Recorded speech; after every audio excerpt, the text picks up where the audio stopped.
Hello दोस्तों, स्वागत है आपका आज की क्लास में। तो आज की क्लास में अपने देखने जा रहे हैं अम्ल, क्षार और लवण, जो कि लेसन 2 है। क्लास 10th का रैपिड रिवीजन कर रहे हैं अपने। तो उसमें देखिए लेसन 2।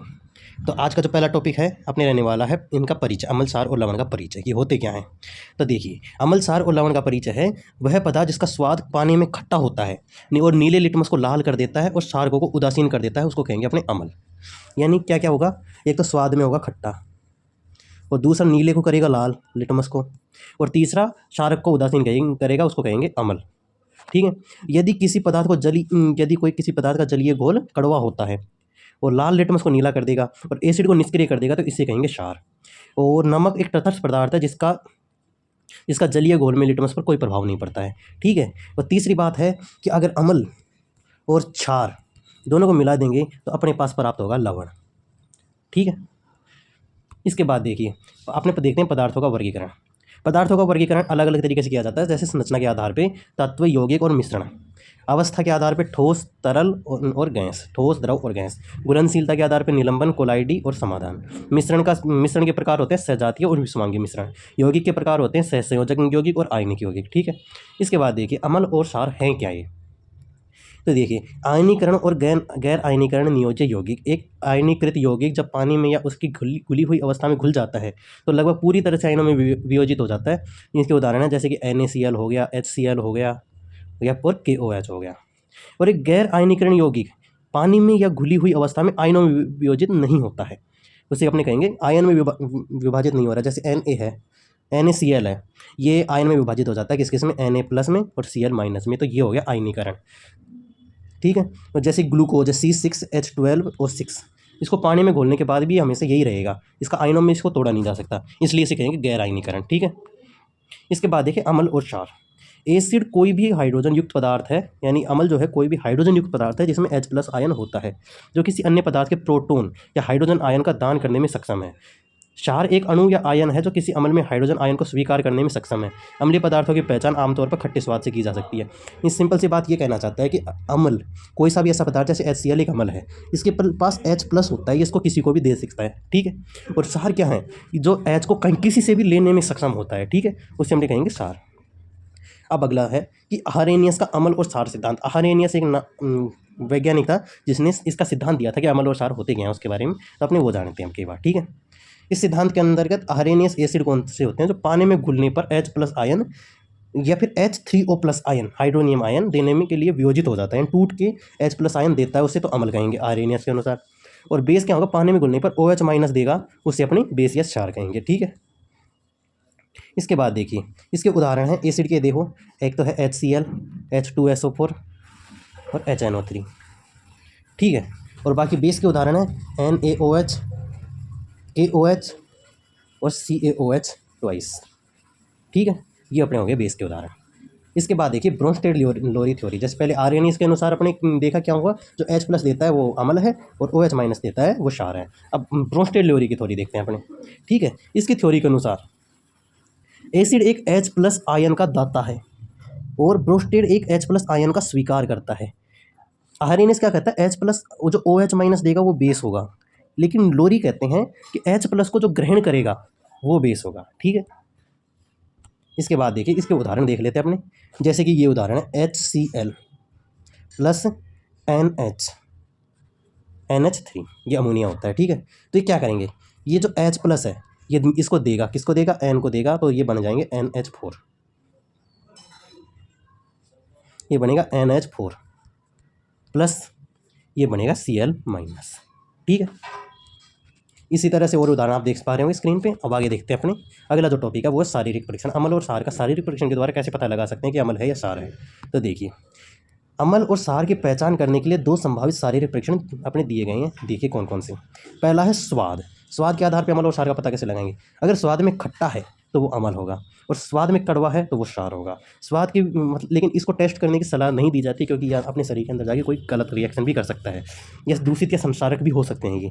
इसके उदाहरण हैं जैसे दही खट्टा होता है, नींबू का रस खट्टा होता है, संतरे का रस, सिरके का स्वाद खट्टा होता है, तो यानी इनमें एसिड है। और इन यौगिकों का स्वाद खट्टा है। बेकिंग सोडा का स्वाद खट्टा होता है। ठीक है। अगला उदाहरण है संकेतकों के द्वारा इसका प्रयोग, इसके बारे में कैसे पता लगा सकते हैं। संकेतक एक रासायनिक पदार्थ है जो किसी अम्ल या सार के संपर्क में लाने पर भौतिक गुणों के मुख्य रंग या गंध में परिवर्तन दिखाता है। यानी उसको अपने एसिड या बेस में मिलाएंगे तो इसका रंग बदल जाएगा या गंध बदल जाएगी। ठीक है, इसके आधार पर अपने देखते हैं लिटमस टेस्ट होता है। लिटमस टेस्ट उसका जो घोल होता है वो बैंगनी होता है, लेकिन अम्लीय घोल में वो लाल हो जाएगा, तो सारे घोल में नीला हो जाएगा। तो इसके द्वारा अपने पता लगा सकते हैं कि वो अम्ल है या सार है।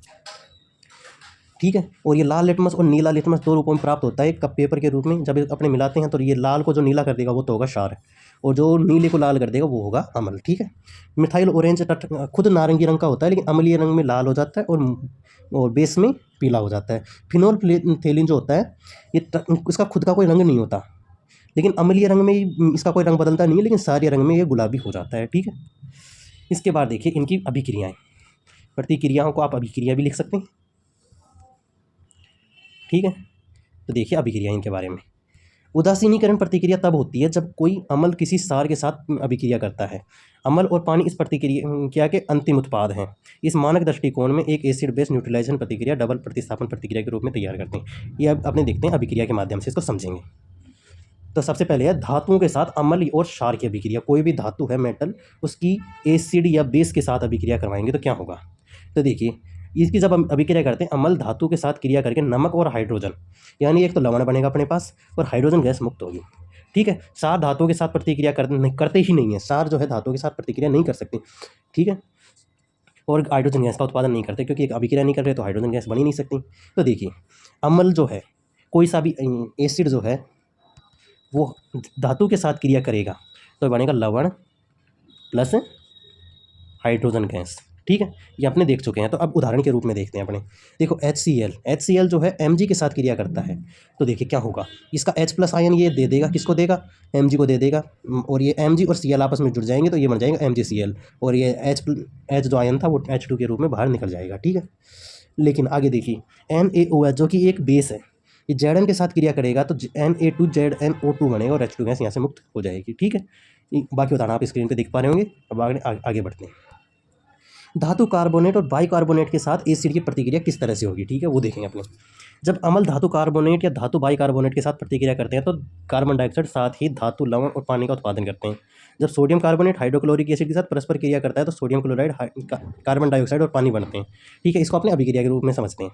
देखो HCl जब कैल्शियम कार्बोनेट के साथ अभिक्रिया करेगा तो क्या होगा, ये कैल्शियम है इनके पास, और ये Cl जो है ये कैल्शियम के साथ जुड़ के CaCl2 बनाएगा। ये कैसे बना रहा है, Ca के ऊपर होता है +2 और Cl के ऊपर होता है माइनस, तो ये +2 जाएगा Cl के पैरों में, ये आएगा यहाँ पे, तो ये CaCl2 बन जाएगा। ठीक है,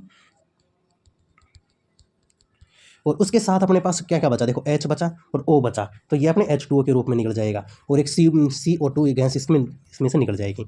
और जब अपने इसकी गैस को चूने के पानी में प्रवाहित करवाएंगे तो इसके अंदर से ये बुदबुदा के साथ CO2 गैस निकलेगी। ठीक है, इसके बाद देखिए तीसरा है अपने पास अम्ल और क्षार के साथ प्रतिक्रिया। अम्ल और क्षार दोनों की एक साथ अभिक्रिया करवाते हैं तो इसमें क्या बनेगा, अम्ल और क्षार जब अभिक्रिया करेंगे तो नमक, इसे अपने लवण भी कह सकते हैं, उसके साथ पानी और ऊर्जा निकलेगी। ठीक है, एक अभिक्रिया देखते हैं इसकी। H2SO4 एक अम्ल है प्लस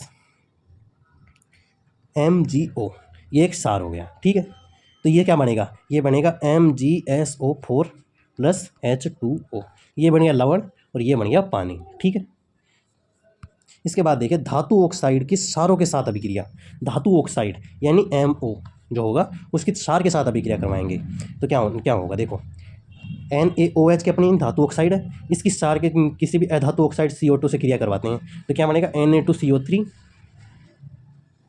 प्लस H2O, पानी इसके अंदर से निकल ही जाएगा। ठीक है, और अम्ल और क्षार के इस पर अभिक्रिया अपने देख चुके हैं पहले से, लवण बनेगा। और देखो पानी में अम्ल और क्षार इस तरह से अभिक्रिया करेंगे। जब पानी में अम्ल मिलाया जाता है तो अम्ल और क्षार अपने अपने आयनों में विघटित हो जाते हैं और बिजली के संचालन में मदद करते हैं। ठीक है, यानी जब पानी के अंदर अपने अम्ल और क्षार को मिलाएंगे तो टूट जाएंगे और विद्युत के कंडक्टर बन जाएंगे। जैसे कि कोई भी उदाहरण ले लेते हैं, जैसे NaCl है, ये प्लस है, ये माइनस है, तो ये Na प्लस और ये Cl माइनस निकल जाएंगे और ये प्लस से प्लस की ओर चलते रहेंगे और इस तरह से विद्युत के सुचालन बन जाएंगे। अब देखिए क्षार और क्षारक के बीच में अंतर, क्षार और क्षारक के बीच में क्या अंतर है वो देखने की कोशिश करेंगे अब अपने।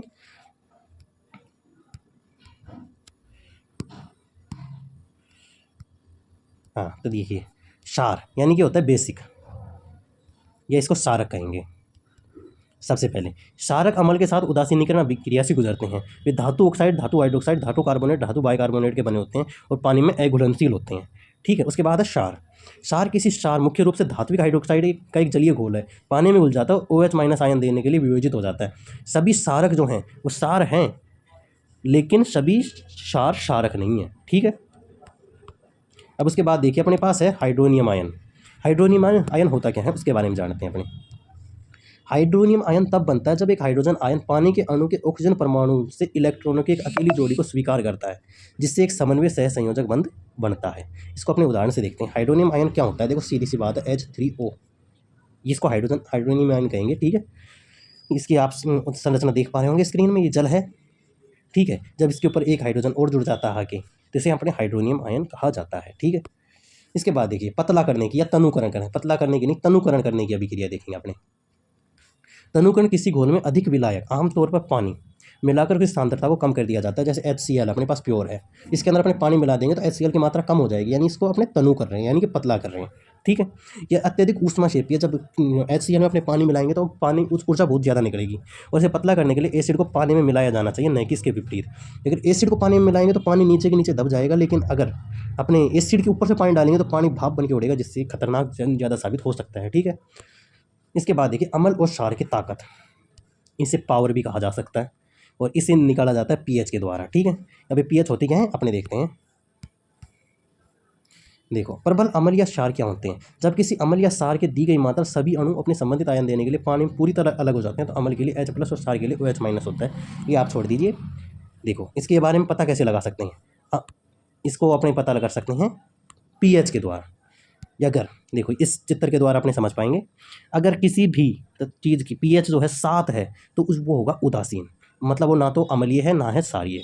अगर वो 7 से ज़्यादा, जितना ज़्यादा होगा उतना ज़्यादा होगा क्षारीय, और 7 से जितना कम होगा, इस 7 से जितना कम होगा उतना होगा अम्लीय। ठीक है, आप दिए गए चित्र, इस चित्र में देख पा रहे होंगे कि किस चीज़ की pH कितनी है। जैसे सल्फ्यूरिक एसिड की 0 होती है, स्टमक एसिड जो होता है HCl उसकी 1 होती है, लेमन जूस की 2 होती है। इस तरह से आप देख पा रहे होंगे, लेकिन इनको याद करने की जरूरत नहीं है, आपको बस इतना याद रखना है कि pH किस तरह से निकाली जाती है। ठीक है, अब देखिए रोज़मर्रा की जिंदगी, अपने डेली जीवन में pH क्या काम आती है अपने, किस तरह से देख सकते हैं। पहला देखिए पौधों और जानवरों की pH संवेदनशीलता। पौधों और जानवरों pH के प्रति संवेदनशील होते हैं, पर महत्वपूर्ण जीवन प्रक्रियाएं जैसे भोजन का पाचन, एंजाइम और हार्मोन के कार्य एक निश्चित pH मान पर ही हो पाते हैं। ठीक है, अगला है मिट्टी का pH। पौधों या फसलों की वृद्धि के लिए इष्टतम मिट्टी की pH 6.5 से 7.0 तक होती है। इससे ज़्यादा या कम हो जाती है तो फसलों का उत्पादन सही तरीके से नहीं हो पाता। ठीक है, अगला है पाचन तंत्र में pH। पाचन की प्रक्रिया हमारे पेट में एक विशिष्ट pH होती है जो 1.5 से 4 के बीच में है। इससे ज़्यादा होने पर हमारे भोजन का पाचन सही ढंग से नहीं हो पाएगा। भोजन पचने के दौरान एंजाइमों की परस्पर क्रिया का pH हमारे पेट में HCl से प्रभावित होता है। ठीक है, अगला है दांतों की सड़न में pH। दांतों की सड़न तब होती है जब दांत का pH 5.5 से नीचे निकल जाता है और अम्लीय वातावरण के संपर्क में आता है, तो इसकी दांत सड़ने लग जाते हैं। ठीक है, अगला है जानवरों और पौधों द्वारा आत्मरक्षा का pH। अम्लीय पदार्थों का उपयोग जानवरों और पौधों द्वारा आत्मरक्षा तंत्र के रूप में किया जाता है। उदाहरण के लिए देखो मधुमक्खी और बिच्छू जब अपने काटते हैं तो एसिड छोड़ देते हैं और जिससे हम उससे दूर हो जाते हैं। ठीक है, और इन स्रावित अम्लीय पदार्थों का एक विशिष्ट pH, सबसे इनका एक अलग अलग pH होता है जिसके द्वारा ये अपनी रक्षा कर पाते हैं। अब देखिए अम्ल और क्षार का निर्माण किस तरह से किया जाए, इसके बारे में देखेंगे। सबसे पहले देखो अधातु ऑक्साइड, अधातु जैसे कि SO2 अपने ले लेंगे तो अधातु का ऑक्साइड, और इसकी अभिक्रिया करवाएंगे अपने जल से, तो इसका क्या बनेगा, देखो H2 और ये SO4 हो जाएगा, H2SO4 SO3 बनेगा। ठीक है, इस तरह से देखिए SO3 और H2 कराएंगे तो H2SO4 बनेगा, NO2 और H2 करवाएंगे और इसके साथ O2 मिलाएंगे तो ये बनेगा HNO3। ठीक है, इसके बाद देखिए हाइड्रोजन और हेलोजन, H2 प्लस हेलोजन कौन से होते हैं, फिर कल बाहर आई आत्मा। ठीक है, तो इसकी अभिक्रिया से कैसे निकालेंगे, देखो H2 प्लस एक हाइड्रोजन कोई सा भी Cl2 अपने ले लेंगे तो ये क्या बनेगा, HCl बनेगा। ठीक है, तो ये अपने पास HCl एक अम्ल प्राप्त हो गया। ठीक है, अगला है धात्विक नमक, यानी कि धातु का कोई भी लवण जो होगा, जैसे कि यहाँ पे दिया हुआ है NaCl। इसकी अभिक्रिया शानदार सल्फ्यूरिक एसिड यानी कि H2SO4 के साथ करवाते हैं तो Na2SO4 और HCl बनता है। इसी तरह से KNO3 की अभिक्रिया H2SO4 के साथ करवाएंगे तो K2SO4 बनेगा और HNO3 बनेगा। ठीक है, जो कि एक लवण होता है।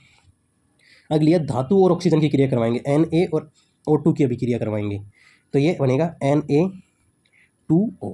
ये कैसे बना, Na के ऊपर होता है +1 और O के ऊपर होता है -2, ये +1 इधर जाएगा, -2 इधर आएगा, तो Na2 और O। ठीक है, इसके बाद अपने देखिए ये धातु और पानी की अभिक्रिया किस तरह से होगी। Zn एक धातु है और H2O के साथ अभिक्रिया करेंगे तो इसका H और OH में टूट जाएगा ये। ठीक है, तो जो Zn है कि O के साथ अभिक्रिया कर लेगा, ZnO, और H2 गैस इसके अंदर से मुक्त हो जाएगी। ठीक है, कुछ धात्विक ऑक्साइड किस तरह से अभिक्रिया करेंगे देखो, Na2O + H2O NaOH बना लेंगे। ठीक है, अमोनिया प्लस पानी अमोनियम हाइड्रोक्साइड का निर्माण करेंगे। इसके बाद देखिए लवण क्या होते हैं उसके बारे में जानने की अपनी कोशिश करते हैं। नमक एक अम्ल का ऋणायन और एक क्षार धनायन का एक संयोजन है। इसे नमक ना पढ़ के लवण पढ़ेंगे। ठीक है, लवण क्या है, अम्ल का ऋणायन और क्षार का धनायन का एक संयोजन है। जैसे के अम्ल का ऋणायन Cl- और क्षार का धनायन कौन, K+। ठीक है, Na+ और NO3-। ठीक है, आमतौर पर अम्ल और क्षार की उदासीनीकरण प्रतिक्रिया के द्वारा इसको तैयार किया जाता है। अम्ल और क्षार की अभिक्रिया के द्वारा लवण तैयार किया जाता है। ठीक है, इसके बाद देखिए साधारण नमक। सोडियम क्लोराइड को सामान्य नमक कहा जाता है क्योंकि इसका उपयोग दुनिया भर में खाना पकाने के लिए किया जाता है। और नमक का परिवार, लवण का परिवार, समान धनायन और ऋणायन वाले लवण एक ही परिवार के होते हैं, जैसे NaCl, KCl, LiCl ना, ये सारे के सारे एक ही परिवार में आते हैं। ठीक है, फिर लवण का pH हमेशा सात ही होगा। ठीक है, ये है इसमें। और सामान्य नमक से रसायन, सोडियम क्लोराइड एक सामान्य नमक है। NaCl इसका आणविक सूत्र है। हमारे भोजन का मूल तत्व सोडियम क्लोराइड है। इसका उपयोग हमारे भोजन को स्वाद बढ़ाने के साथ साथ परिरक्षक के रूप में भी किया जाता है। सामान्य नमक से हम 4 यौगिक बना सकते हैं। कौन कौन से बना सकते हैं, caustic soda, sodium bicarbonate, sodium decahydrate और कैल्शियम हाइपोक्लोरेट। ठीक है, bleaching powder, washing soda, baking soda और कास्टिक सोडा, 4 चीज़ें अपने बना सकते हैं। और NaCl बनाने की ये विधि होती है, आप स्क्रीन पर देख पा रहे होंगे चित्र। और फिर देखिए इसकी तैयारी, क्लोर क्षार अभिक्रिया किस तरह से होगी। नमकीन पानी का इलेक्ट्रोलिसिस, साधारण नमक NaCl का घोल मिलाएंगे उसमें, और एनोड पर Cl2 निकलेगा और कैथोड पर H2 निकलेगा और सोडियम हाइड्रोक्साइड घोल में रह जाएगा। ठीक है, अब देखिए ब्लीचिंग पाउडर। ब्लीचिंग पाउडर का सामान्य सूत्र होता है CaOCl2। CaOCl2 ब्लीचिंग पाउडर का सूत्र है। ये बनेगा कैसे, CaOH2 की अभिक्रिया Cl2 के साथ करवाएंगे तो CaOCl2 बन जाएगा और H2 इसके अंदर से मुक्त हो जाएगा। ठीक है, पानी के साथ संपर्क करने पर ब्लीचिंग पाउडर क्लोरीन छोड़ता है जो ब्लीचिंग क्रिया के लिए जिम्मेदार होता है। इसके बाद देखिए ब्लीचिंग पाउडर का उपयोग क्या होता है। इसका उपयोग कपड़े धोने में गंदे कपड़ों को ब्लीच करने के लिए, कपड़ा उद्योग के कपास और लिनन के लिए ब्लीचिंग एजेंट के रूप में किया जाता है। यह एक मजबूत ऑक्सीकरण एजेंट है, इसलिए कई उद्योगों में ऑक्सीडाइजर के रूप में इसका उपयोग किया जाता है। इसका उपयोग कीटाणुनाशक के रूप में किया जाता है, जिसका उपयोग पानी पीने योग्य पानी बनाने के लिए, कीटाणु रहित करने के लिए किया जाता है। ठीक है, इसके बाद देखिए मीठा सोडा। मीठा सोडा का सूत्र होता है NaHCO3। इसे अपने सोडियम हाइड्रोजन कार्बोनेट भी कह सकते हैं। इसकी तैयारी कैसे होगी, इसकी तैयारी के लिए इसकी प्रिपरेशन होगी सोलवे प्रक्रिया के द्वारा। ठीक है, किस तरह से चूना पत्थर के पानी को गर्म करेंगे, CaCO3 के पानी को गर्म करेंगे तो CaO और CO2 बन जाएगी। ठीक है, और CO2 को सोडियम क्लोराइड और अमोनिया के एक संकेतित घोल से गुजारा जाएगा। ये जो CO2 है इसको NaCl और NH3 के साथ में निकालेंगे तो NaHCO3 बन जाएगा और NH4Cl लवण बनेगा। ठीक, इसके साथ में ये काम क्या आता है, ये पेट की एसिडिटी को कम करता है, एक एंटीएसिड के रूप में काम करता है, जिसका उपयोग पेट की खराबी और अपच के इलाज के लिए किया जाता है। धोने की प्रक्रिया में जल स्फुर के रूप में इसका उपयोग किया जाता है। धुलाई का सोडा क्या होता है, इसका नाम होता है सोडियम हाइड्रोजन कार्बोनेट NaHCO3। ये अपने देख चुके हैं पहले ही, सेम प्रक्रिया होगी इसकी भी। इसका उपयोग किस तरह से होगा, कांच, साबुन और कागज़ के उद्योग में पानी को नरम करने के लिए, यानी कठोर जल है उसे मृदु जल बनाने के लिए, और घरेलू क्लीनर के रूप में इसका उपयोग किया जा सकता है। नमक के क्रिस्टल, ये आपको इंपॉर्टेंट नहीं है, छोड़ सकते हो, लेकिन आप स्क्रीन पर देख पा रहे होंगे, पढ़ सकते हैं आप पूछ करके। पीओपी क्या होती है वो देखिए। जिप्सम जो होता है CaSO4.2H2O, इसको 100 डिग्री सेल्सियस पे गर्म करेंगे तो ये CaSO4 बचेगा और इसमें साथ में ½ H2O पानी का मोलिक्यूल बनेगा, इसे अपने कहेंगे पीओपी। ठीक है, अगर इनसे अम्ल, क्षार और लवण से ज़्यादातर ये प्रश्न पूछे जाते हैं, कुछ 1% मैं बता दे रहा हूँ आपको। देखिए पहला प्रश्न है, पानी में घुलने पर आरएनएस बेस एक यौगिक है जो क्या है। आरएनएस बेस एक यौगिक है जो OH आयनों की सांद्रता को बढ़ाता है, जो पानी में डालने पर मौजूद होते हैं। अगला क्वेश्चन है, समाधान X का pH, कोई भी है X, उसका pH 2 है और अन्य Y का pH का मान 1 है। उनके बीच हाइड्रोजन आयन सांद्रता के अंतर का संबंध में क्या अनुमान लगाया जा सकता है। ठीक है, आप देख पा रहे होंगे, इसको पढ़ सकते हैं पूछ करके। 3 प्रश्न है, तो आप आज की क्लास के लिए बस अपने इतना ही रहेंगे। वीडियो को लाइक कर दीजिए और इसको शेयर कर दीजिए और चैनल को सब्सक्राइब कर दीजिए। अपने पूरी की पूरी जो है साइंस वो एक क्रैश कोर्स के रूप में करने जा रहे हैं, फास्ट रिवीजन। तो अपने दोस्तों को शेयर कर सकते हैं। तब तक की अगली मिलते हैं आपसे अगली क्लास में, तब तक के लिए बाय बाय, थैंक यू।